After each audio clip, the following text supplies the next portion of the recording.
नमस्कार दोस्तों, स्वागत है आपका हमारे चैनल राधे कृष्ण वैदिक में। इस चैनल में हम लोग आपको श्री कृष्ण जी से संबंधित एवं धार्मिक जानकारी आप तक पहुंचाते हैं।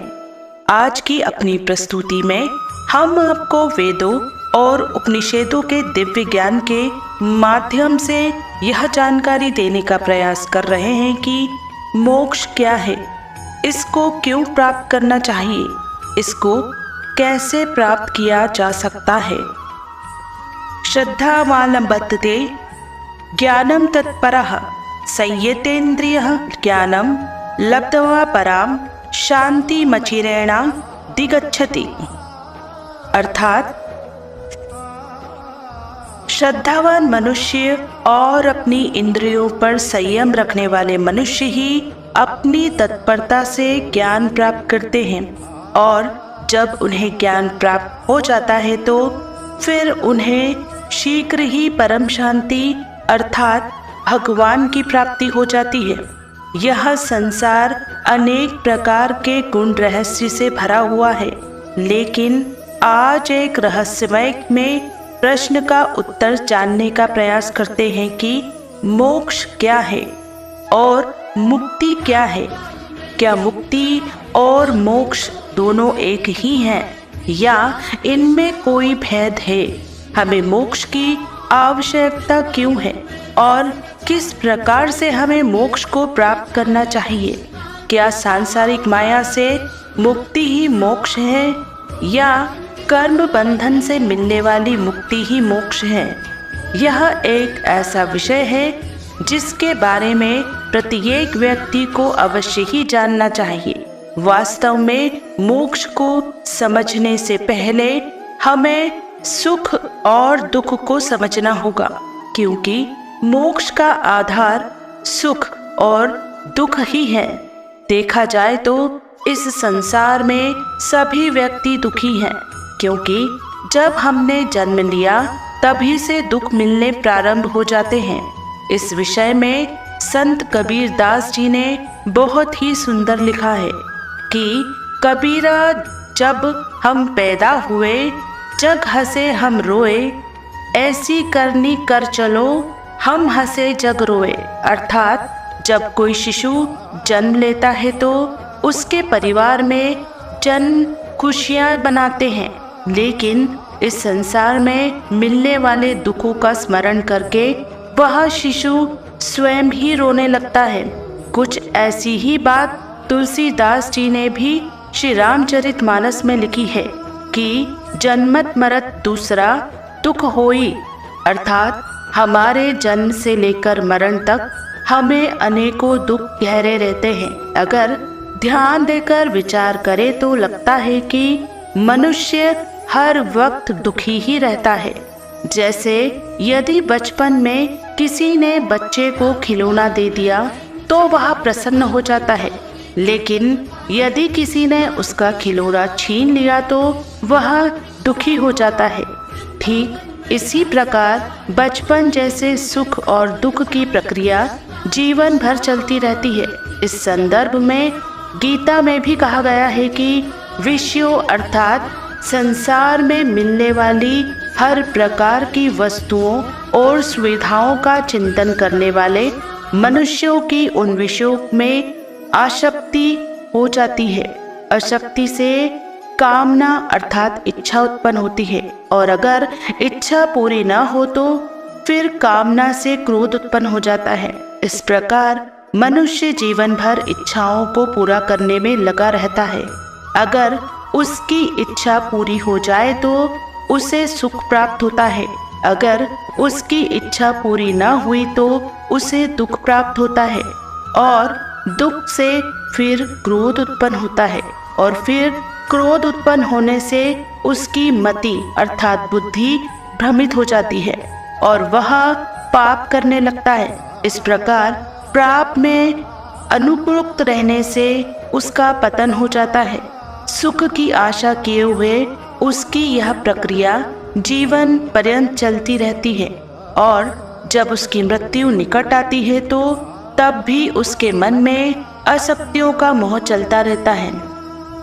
बृहदारण्यकोपनिषद में भी कहा गया है कि हमारी सभी कामनाएं दूसरों के सुख के लिए नहीं अपितु स्वयं अपने ही सुख प्राप्ति के लिए होती है, इसलिए हम दुखी रहते हैं, फिर दुखों से मुक्त होना चाहते हैं और सुख की अभिलाषा करते रहते हैं। वास्तव में दुखों से मुक्त होना ही मोक्ष का आधार माना गया है। वैसे तो किसी से छुटकारा पाने को ही मुक्ति कहते हैं, यही मुक्ति का शाब्दिक अर्थ है, किंतु शास्त्रों में दुख से निवृत्त होने अर्थात छुटकारा पाने को ही मुक्ति कहा गया है। तो दोस्तों, आगे बढ़ने से पहले वीडियो आपको पसंद आ रही हो तो चैनल को सब्सक्राइब जरूर से करें। शास्त्रों के अनुसार मुक्ति दो प्रकार की होती है। पहला अनित्य क्षणिक दुख निवृत्ति और दूसरा है नित्य आत्यंतिक दुख निवृत्ति। आंतरिक क्षणिक दुख निवृत्ति में दुख कुछ देर के लिए चला जाता है। जैसे मनुष्य जब सोता है तो उस समय नींद आ जाती है और नींद आने पर उसका दुख उसे समय विस्मृत हो जाता है। इस अवस्था में उसे किसी प्रकार का दुख नहीं होता है, परंतु जैसे ही उसकी नींद खुलती है तो फिर से वह काम, क्रोध, लोभ इत्यादि दुखों में पुनः घिर जाता है। इस प्रकार इस अनित्य या क्षणिक दुख निवृत्ति को मुक्ति कहा जाता है, अर्थात कुछ पल के लिए दुखों से छुटकारा मिलने को ही मुक्ति कहते हैं, परंतु सदैव के लिए दुखों से मुक्त होना और आनंद मिल जाने को नित्य या आत्यंतिक दुख निवृत्ति कहते हैं, अर्थात एक ऐसी अवस्था जिसमें व्यक्ति सदा के लिए दुखों से मुक्त हो जाता है और सदा के लिए आनंद प्राप्त कर लेता है। इसे ही मोक्ष कहा जाता है। इस प्रकार हम कह सकते हैं कि नित्य या आत्यंतिक दुख निवृत्ति को ही मोक्ष कहते हैं। तैत्तिरीयोपनिषद में भी कहा गया है कि वही रस है, अर्थात वह परमात्मा ही जीवन रस है और जीवात्मा उसे रस को प्राप्त करके ही परम आनंद युक्त हो जाती है। इससे मोक्ष की प्राप्ति होती है। अब वेदों के शब्दों में समझते हैं कि मनुष्य दुखी क्यों है। वेद कहते हैं कि मनुष्य इसलिए दुखी है क्योंकि वह माया के इस लोक। तो दोस्तों, आगे बढ़ने से पहले अभी तक आपने अगर हमारे चैनल को सब्सक्राइब नहीं किया है तो तुरंत ही हमारे चैनल को सब्सक्राइब करें। धन्यवाद। अर्थात इस संसार में माया के अधीन है और वह इस संसार में क्यों है, तो इसका उत्तर है कि वह अपने कर्मों के कारण इस संसार में है, क्योंकि इस संसार में वह अनेकों कर्म करता है, इसलिए उसका कर्म बंधन हो जाता है, जिसके कारण उसे पुनर्जन्म लेना पड़ता है। प्रश्न उपनिषद में कहा गया है कि वह पुण्य कर्मों के द्वारा पुण्य लोक में जाता है, पाप कर्मों के द्वारा नरक लोक में जाता है और पाप तथा पुण्य के मिश्रित कर्मों से पुनः मनुष्य लोक में आता है। अर्थात मनुष्य अपने कर्मों के कारण कभी पुण्य लोक अर्थात स्वर्ग में जाता है, कभी नरक में जाता है और कभी मनुष्य लोक अर्थात संसार में भटकता रहता है। अर्थात वह पुनर्जन्म के चक्र में आकर काल के बंधन में फंस जाता है।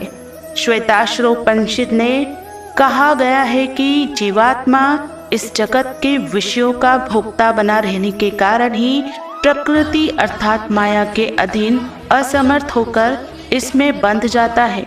इस प्रकार कई बंधन हैं जिनमें वह बंध जाता है, जैसे माया का बंधन, त्रिकर्म का बंधन, त्रिदोष का बंधन, पंचकोश का बंधन, काल का बंधन इत्यादि।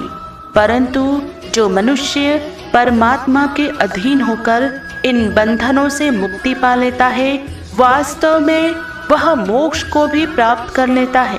इन बंधनों से मुक्ति का नाम ही मोक्ष है। देखा जाए तो मनुष्य अपनी शारीरिक और मानसिक तृप्ति के लिए ही कर्म करता है, और कर्म ही मुक्ति के मूल कारण है।